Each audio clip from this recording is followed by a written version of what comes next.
I'm comparing most um, famous personalities in the Brahma Madhva Gaudiya Sampradaya that we have, right? And the central member of the Panchatattva. So in case, I hope like English is fine with everyone. So in case if you're wondering like, okay, yeah, in case if you're wondering like, if you have the Bhagavad Gita copy with you, so I'm just showing you a picture of the Panchatattva.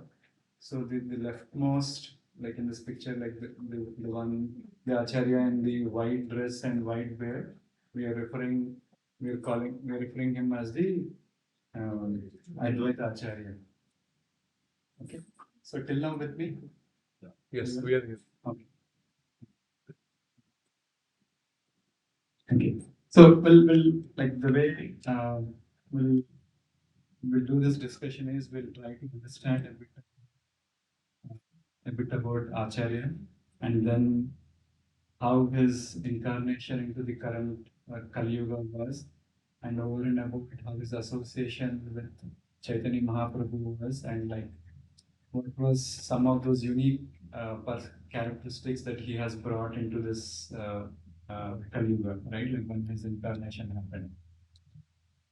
So one thing that all of us should understand is like he's not a normal devotee. Like unlike there are quite a few acharyas out there, but he's completely different. Like he is not a normal devotee as such.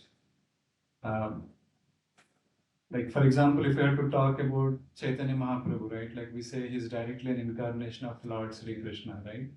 But in case of Advait Acharya, he's a combined incarnation of Lord Mahavishnu and Sadashiva.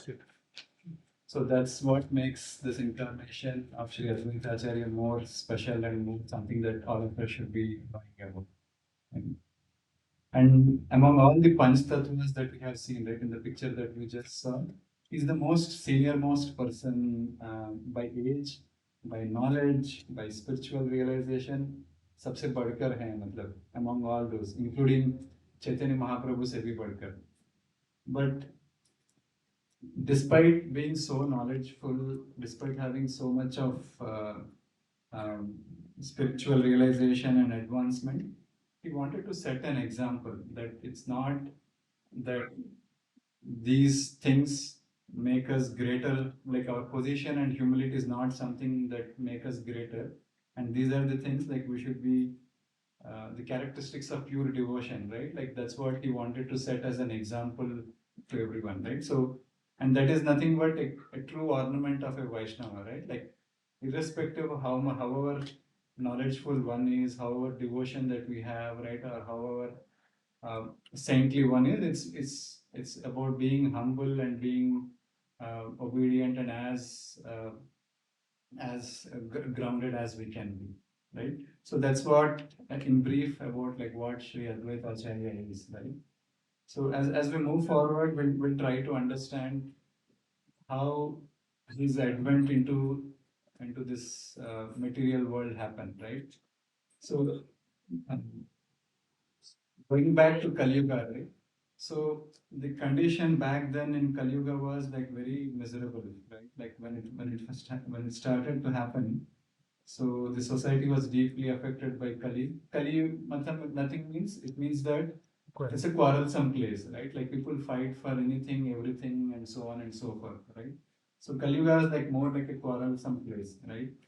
And when Kali is around, what can happen, right? Like people are in pursuit of material things, like they try to gather material happiness, they try to whatever that they can think of, right? Like they're in pursuit of that, right? And more importantly, yes, like the very existence of God is what people try to start denying, right? Like they try to challenge the philosophy itself, that there is no God, like that concept of God and all doesn't exist as such, right? So such was the state of Kali Yuga as such, right?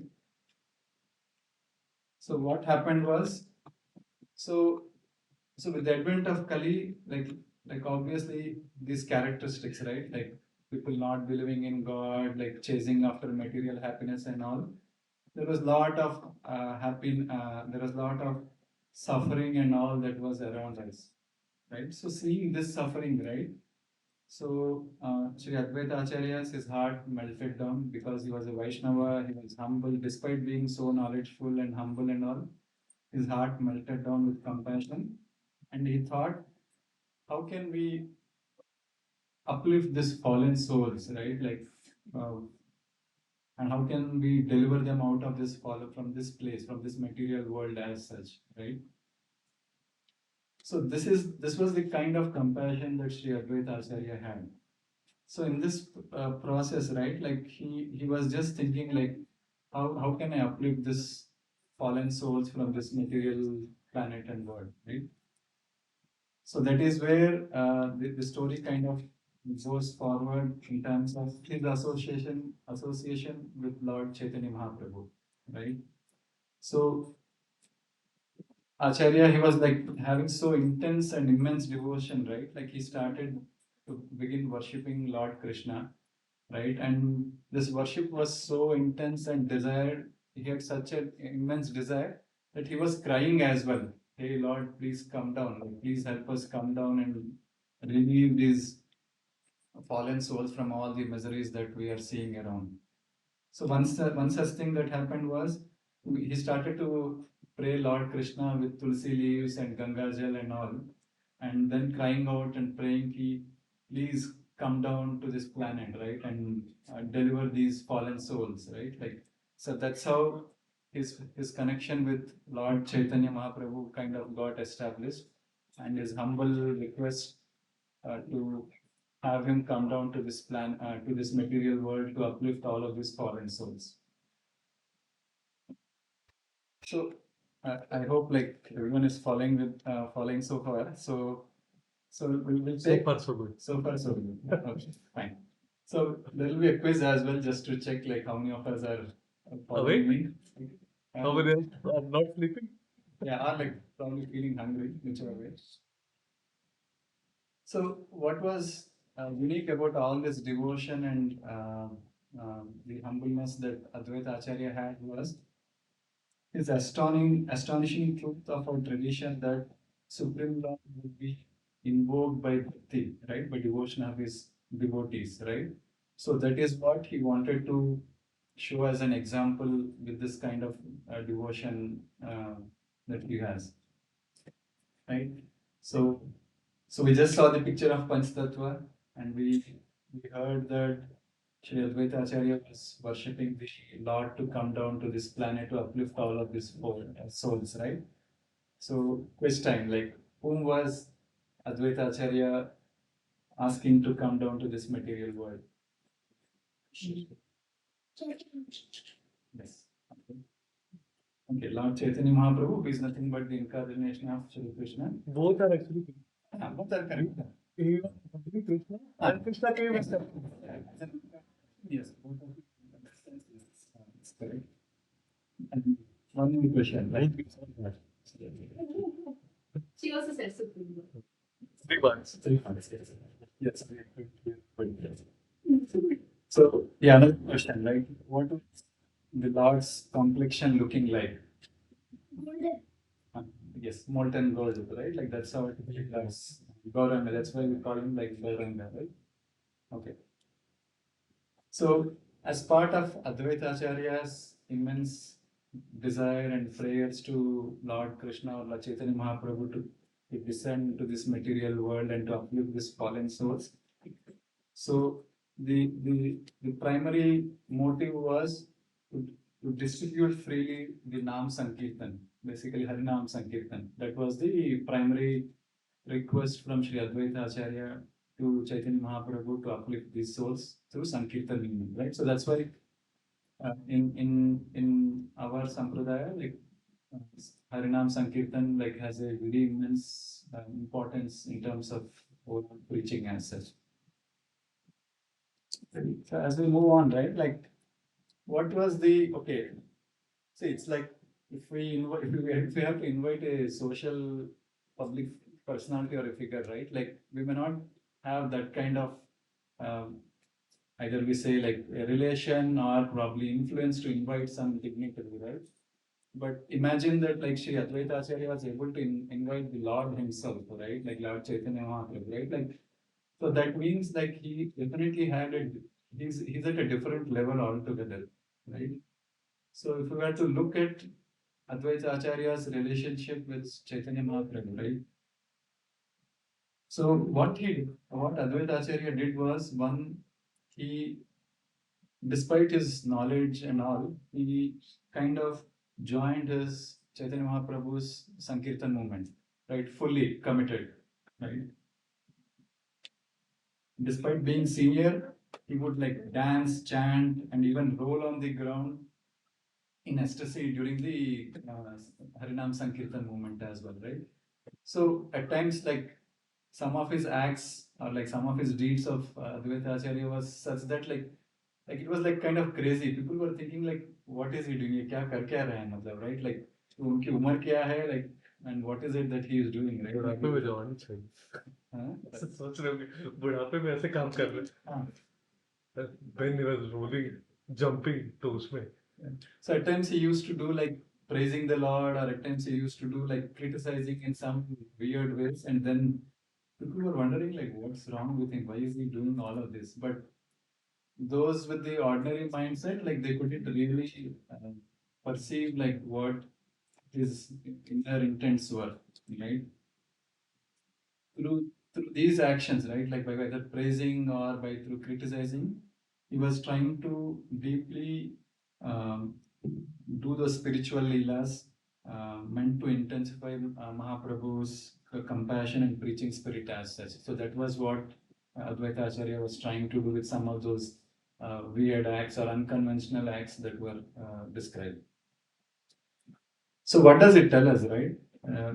That for pure devotees, the act, any act that is done is only for towards Krishna's pleasure, right? Like, so that's what is the, if you see like if someone is a pure devotee and they're doing something like rolling on the floor, crying, dancing, like anything, it kind of means like they're so connected to Krishna, and then anything and everything that they're doing is for the pleasure of the Lord as such.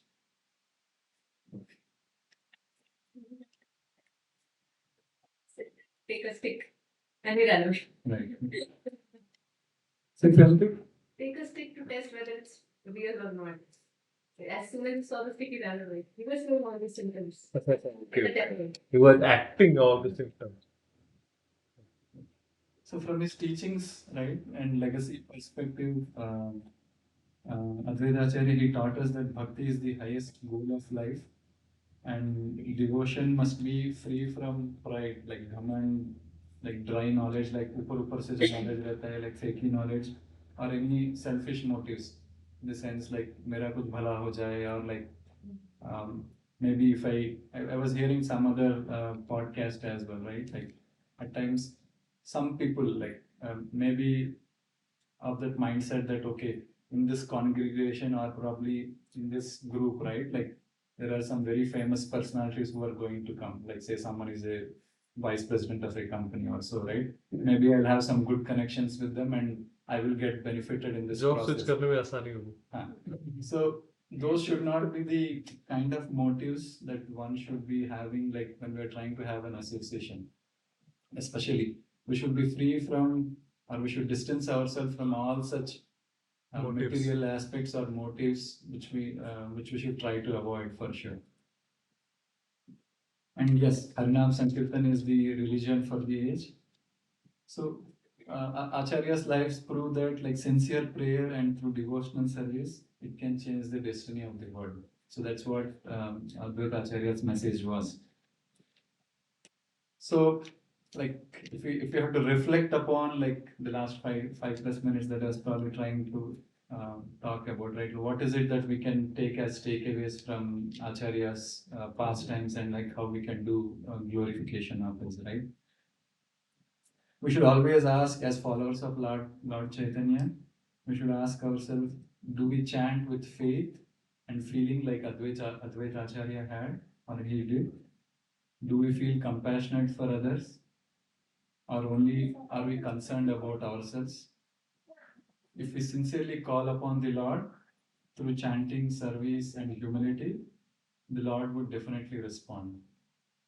And there is this promise shown by Advait Acharya's life that let us pray for a drop of his devotion. So, with that said, all glories to Sri Advait Acharya, all glories to Sri Lord Chaitanya. Advait Acharya.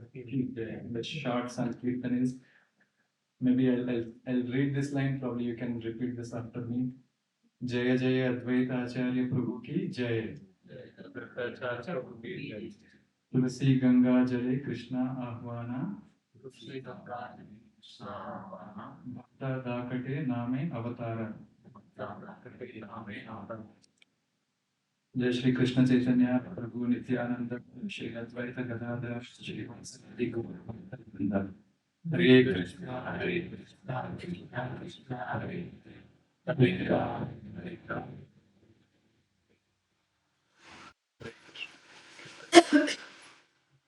करो दो